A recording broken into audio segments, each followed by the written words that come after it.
தெரியுமா இருந்தது கேட்க. சொல்லுங்க அல்லேலூயா. ஆமாம், அது ஒரு முன்மாதிரியான செயல். நீங்கள் வரும்போது மற்றவர்களையும் அழைத்து கொண்டு வரலாம். நீங்கள் சரியான நேரத்துக்கு வரும்போது மற்றவர்களும் அதை பின்பற்றுவார்கள். சொல்லுங்க ஆமென்.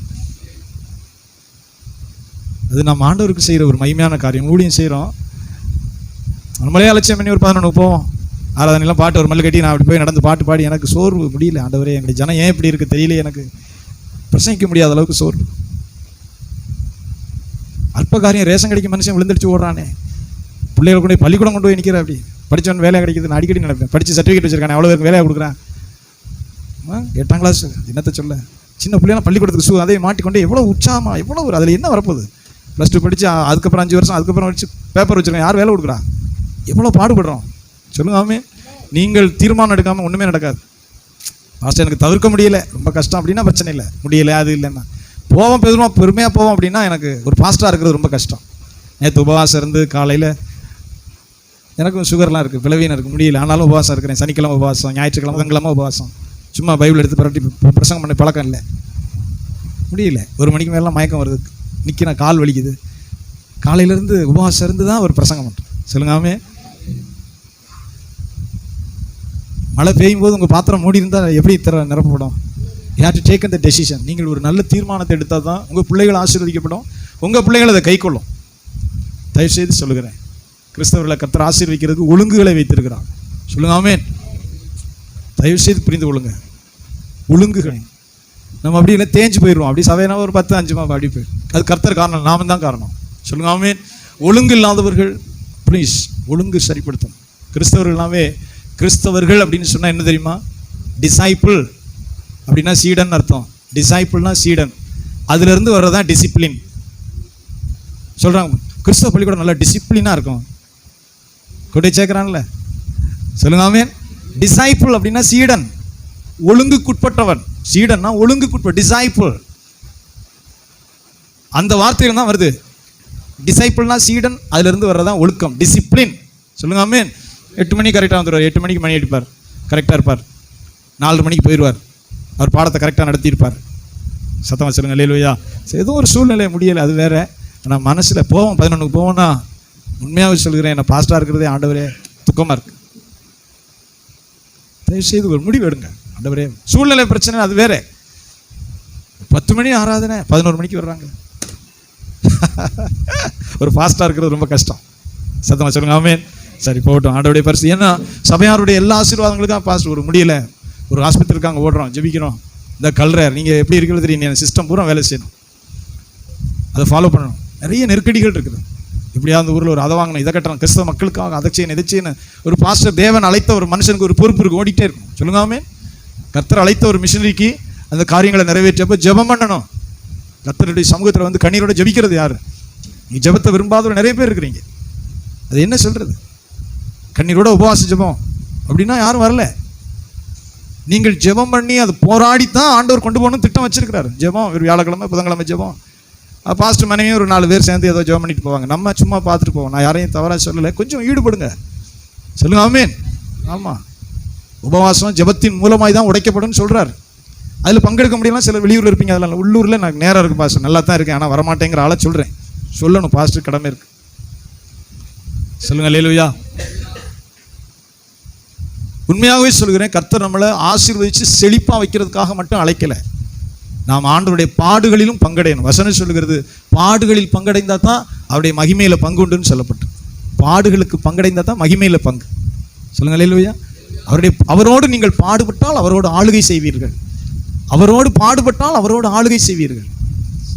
உண்மையாகவே ஜெபம் வந்து கஷ்டமானது, ஜெபம் கடினமானது. ஏன்னா உலகத்தின் சிந்தனை, உலகத்தினுடைய காரியத்தை ஒடுக்கி அது வேணான்னு தள்ளிட்டு தேவனே இதை செய்யணும்னு ஜெபிக்கிறது அது கடினமானது. ஜெபம் கடினமானது, ஈஸி கிடையாது.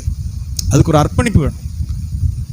ஜெபிக்க ஒப்பு கொடுக்கணும், ஜெபம் பண்ண அர்ப்பணிக்கணும். சொல்லுங்க ஆமென். ஜெபம் பண்ணு 2வது வேலை ஆண்டவருடைய வேலை. முதல் வேலை நம்முடைய ஜெபம் பண்ண, ஆண்டவர் இந்த காரியம் செய்யணும், இது நிறைவேறாமல் இருக்குது, இது பிரச்சனையாகவே இருக்குது, இது சிரமமாகவே இருக்குது, தேவனே இந்த காரியத்தில் அனுகூலம் வேணும். அந்த கண்ணீரோடு ஜெபிக்கிற அந்த பலிபீடம் அவசியம். சொல்லுங்க அல்லேலூயா. அது கஷ்டமானது. கர்த்தருடைய மக்களுக்கு சொல்லுகிறேன், ஒரு முடிவெடுத்தா தான். நீங்கள் ஒரு தீர்மானம் எடுக்கணும். இந்த உபவாச ஜெபம், இதுக்கு போய் நம்ம ஜெபம் பண்ணுவோம், 1 மணி நேரம் ஜெபம், 2 மணி நேரம் ஜெபம் பண்ணுவோம், இந்த ஜெப குறிப்புக்காக ஜெபம் பண்ணுவோன்னு வந்தால் தான் காரியங்கள் சீக்கிரமாக நடக்கும். ஜெபம் பண்ணுற நாடுகளில் தான் பெரிய அசைவு உண்டாகுது. சொல்லுங்க ஆமென். ஜெபம் பண்ணும்போது தான் இருதயத்தில் பாரமே வரும். முதல் குறிப்பே ஜெபம், அந்த பாரம் வரும். அதுக்கப்புறம் தான் அது மகிமை வழங்கும். பாரம் இல்லாத இடத்துல நீங்கள் ஏன் ஊழியம் செய்ய முடியல தெரியுமா? அநேகர் ஜெபிக்கிறது இல்லை, அநேகர் ஆவிக்குரிய ஜெபங்கள் இல்லை, அதனால தான் ஊழியம் செய்ய முடியல. ஆவிக்குரிய ஜெபம் இருந்தால் நாம் பாரம் வரும், பாரத்தின் மூலமாய் ஊழியம் செய்வோம். சொல்லுங்க ஆமென். நம்ம எல்லாமே ஆரம்பத்தில் எப்படி இருப்போம், காலம் போக போக மாறிடுவோம். ஆரம்பத்தில் ஆண்டவர் நல்ல நிலைமையில் இருப்போம். போக போக என் வீடு வாசல் புள்ள குட்டி எக்ஸ்டென்ஷன் அதுலேயே போயிட்டுருப்போம். அதுக்கு மூணாவது ஒரு படி இருக்குது, நீ பெருசா நான் பெருசா. அது ரொம்ப டேஞ்சரான படி. நீ கூட்டிட்டியா நான் கூட்டிட்டியா, என்னை விட நீ பெருசா உன்னை விட. இதெல்லாம் ஆவிக்குரிய கிறிஸ்தவர்களுக்குள்ள வந்துடும். சாஸ் அப்படி கொண்டு வந்துடும். நீ பெரியாளா நான் பெரியாளான்னு கொண்டு போய் நம்ம தள்ளப்பட்டுருவோம், உபயோகம் இல்லாதவர்களாய் போயிடுவோம். சொல்லுங்க அல்லேலூயா, ஆமென். தேவன் நம்மை ரட்சித்தது போலவே நம் மூலமாய் மற்றவர்களை ரட்சிக்க அவர் சித்தம் கொண்டவராக இருக்கிறார். இன்னும் சொல்ல போனால் பெரிய எழுப்புதல்ங்கிறது கூட்டங்கள்னால வர்றதில்லை. அதனால தான் எனக்கு கூட்டம் வைக்கிறதுல பிரியமே கிடையாது. என் மனைவி தான் சொல்லுவாள், கொஞ்சம் வந்து போயிட்டா கூட்டம் என்ன செய்ய போகிறேன். அது 2 நாள் சார்ஜ் நிற்காது. அவர் 2 எலிக்கதை புளிக்கதை ஏதாவது ஒன்று சொல்லி கொஞ்சம் சார்ஜ் 2 நாளைக்கு நிற்கும். அதுக்கப்புறம் பழையபடியே போயிடுவோம். நாம் தேவனால் இயக்கப்படணும். சொல்லுங்காமே. ஒரு கண்ணீரோடு ஜெபிக்கிற மனிதனோட தேவன் இயங்குவார். பரிசுத்த ஆவி நம்மளை நடத்துவார். பரிசுத்த ஆவியானவர் நடத்துவார். அதுதான் எழுப்புதல். பிரேசில்ல எல்லா இடங்களும் எழுப்புதல் எப்படி தெரியுமா வருது? கூட்டத்தினால வரல. ஒரு வரம் பெற்ற ஊழியர் வந்து கூட்டத்தினால எழுப்புதல் வரல. கர்த்தருடைய மக்களுக்குள்ள அக்கினி, அவர்கள் ஆத்தும தாகம், அவர்கள் பாரம் உள்ளவர்களாய் போய் ஊழியம் செய்கிறாங்க, ஜெபம் பண்ணுறாங்க. ஒரு மனுஷனுக்கு சுவிசேஷம் சொல்கிறாங்க, ஜெபம் பண்ணுறாங்க, அவனை கொண்டு வர்றாங்க, வரலைன்னா போய் பார்க்குறாங்க. ஒரு பிள்ளையை பெற்றெடுப்பது போல நம்ம எழுப்புதல்னால் யாரோ ஒரு கூட்டம் வர சொல்லி மியூசிக்லாம் போட்டு என்னை நான் பாவியாக இருந்தேன், குடிச்சிக்கிட்டு இருந்தேன், என்னை வெட்டுறதுக்கு வந்தா குத்துறதுக்கு வந்தான்னு ஒரு கதை கேட்ட மாதிரி கேட்டுட்டு அப்படி போயிடுவோம். அதை எழுப்புதல் நினைக்கிறேன். அப்படி இல்லை, அது எழுப்புதல் கிடையாது. சொல்லுங்க, நம்ம தேவனால் பயன்படுத்தப்படணும். நம்ம பாரம் உள்ளவர்களாய், தேவ தரிசனம் உள்ளவர்களாய், அழிந்து போகிற ஆத்மாக்கள் மேலே அக்கறை கொண்டு நம்மளை ஆண்டவருடைய ஆவி நடத்தி, சொல்லுங்க போய் ஜெபம் பண்ணியவன் சுகமாயவன் பிரச்சனை இருந்தவனை மீட்டு கொண்டவனை போய் பார்த்து ரட்சிப்புக்குள்ளே நடத்தி கொண்டு வந்து, பாஸ்டர் இவருக்கு ஞானசானம் வேணும், இவருக்கு ஞானசானம் கொடுங்கன்னு சொல்லணும். ஒரு பாஸ்டர் இன்னும் எவ்வளோ பேர் ஓடவே முடியாது. ஒரு பாஸ்டர் ஓடி ஓடி என்ன பண்ண முடியும்? சொல்லுங்க ஆமாம். எல்லாரும் ஒரு வீட்டுக்கு போகிறதுக்கு 2 மாதம் ஆயிரும். ஒரு வீட்டுக்கு சுற்றி வந்து 2 மாதம் ஆகி போக முடியாது. சொல்லுங்க சத்தமாக சொல்லுங்க அல்லேலூயா. நிச்சயமாய் தேவன் உங்களை பயன்படுத்த விரும்புகிறார். அதுதான் தேவ சித்தம். நம்ம வந்து ஆவிக்குள்ளாகப்பட்டு பிறருக்கு சுவிசேஷம், பிறருக்காக ஜெபம், யார் தேவையுள்ளவர்களோ அவர் போய் பார்த்து ஜெபம் பண்ணி நீங்கள் வாங்க, அவரை நடத்தணும். சொல்லுங்க ஆமென். அவரை சுவிசேஷம் சொல்லி அவருடைய பிரச்சனைக்கு உதவி செய்து, பண உதவியை நான் செய்ய சொல்லலை. கடன் வாங்கி நிறைய பேர் இதாகிடுவாங்க. கடன் வாங்கினா சபைக்கு வரமாட்டாங்க. கடன் ரொம்ப அவங்களை கேட்டடைஞ்சணும். இப்போ வேண்டியதில்லை. அவருடைய ரட்சிப்பு, ஆறுதல், ஜெபம் தேவையுள்ள மனுஷருக்கு. வெறுக்கிறவளை விடுங்க, தேவையுள்ளவர் இருக்கிறாங்க, அவளுக்கு ஜெபம் பண்ணி அவளுக்கு ஆறுதல் சொல்லி, கர்த்தருடைய சபைன்னா என்ன, ஜெபம்னா என்ன, ஆராதனைனா என்ன, சொல்லுங்க எவ்வளோ பாடம். ஜெபம் பண்ணுறதுனா என்ன, தேவன் அதில் பிரியப்படுவார். எத்தனையோ சாட்சிகள் இருக்கிறது. தனி மனுஷனுடைய ஊழியம் நின்று போச்சுன்னா சபை அப்படியே வறண்டு போயிடும். சொல்லுங்க அல்லேலூயா.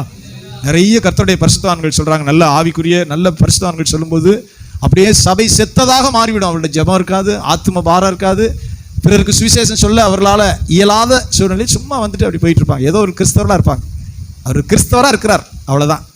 தயவுசெய்து சத்தமாக சொல்லுங்க அல்லேலூயா. சோத்திரம். ஆண்டவர் அதை விரும்பவில்லை. அதுதான் ஆவியில் அனலா இல்லாமல் அணைஞ்சு போன நிலைமை, அணைந்து போன நிலைமை. ஸ்தோத்திரம். கர்த்தருடைய மக்கள் நீங்கள் ஒரு தீர்மானம் எடுத்தால் ஒழிய அந்த இடத்துல இருந்து மீள முடியாது. சொல்லுங்க அல்லேலூயா. நீங்கள் ஒரு தீர்மானம் எடுக்கணும். எல்லாருக்கும் பிள்ளைகள் இருக்குது, வீடு இருக்குது, எல்லாருக்கும் இருக்குது. அதுக்கு நேரத்தை நாம் கர்த்தருக்கு கொடுக்கணும். முதல்ல கொடுக்க வேண்டியது நேரம். எத்தனை பேர் கவனிக்க சொல்லுங்க. ஒரு தீர்மானம் நமக்கு கொடுக்க வேண்டியது நேரம். முதல்ல பிரித்து வைக்கணும் நேரத்தை. காணிக்க கொடுக்குறது அப்புறம், நேரத்தை, இந்த நேரத்தை நம்ம தேவனுக்கு செலவிடணும். அது கத்திய ராவுறதுக்கு சமம். தயவு செய்து குறித்து வைங்க. சொல்லுங்க அல்லேலூயா. நேரம் ரொம்ப முக்கியமானது. காலத்தை பிரயோஜனப்படுத்திக் கொள்ளுங்கன்னு சொல்றார். ராக்காலம் வருது, வேலை செய்ய முடியாத ராக்காலம், உபத்திரவ காலம் வருது, பாடுகள் நிறைந்த காலம் வருது, வசனத்தை கேட்கக்கூடாத பஞ்சகாலம் வருது. சொல்லுங்க அல்லேலூயா. இந்த வடநாட்டிலாம் வந்துருச்சு. அடிச்சு நொறுக்கிறான் சர்ச்சுனா, அவன் பாட்டுக்கு வந்து நொறுக்கி எல்லாத்தையும் போட்டு போயிட்டு இருக்கிறான். வீடியோ வேற விடுறேன். அரசாங்கம் ஒன்றும் பேசாம தான் இருக்கு. அரசாங்கம் தானே பேசாமல் நிற்கிது. கர்த்தர் கிருபையினால தமிழ்நாட்டில் பிரசங்கம் ஆராதனையாவது நடந்துட்டு இருக்கு. சொல்லுங்க அல்லேலூயா. ஸ்தோத்திரம். ஆண்டவருடைய மக்களிடத்தில் கர்த்தர் எதிர்பார்க்கிறார். ஸ்தோத்திரம். கர்த்தர் நல்லவர். ஜெபம் பண்ணுவோம். பிதாவே.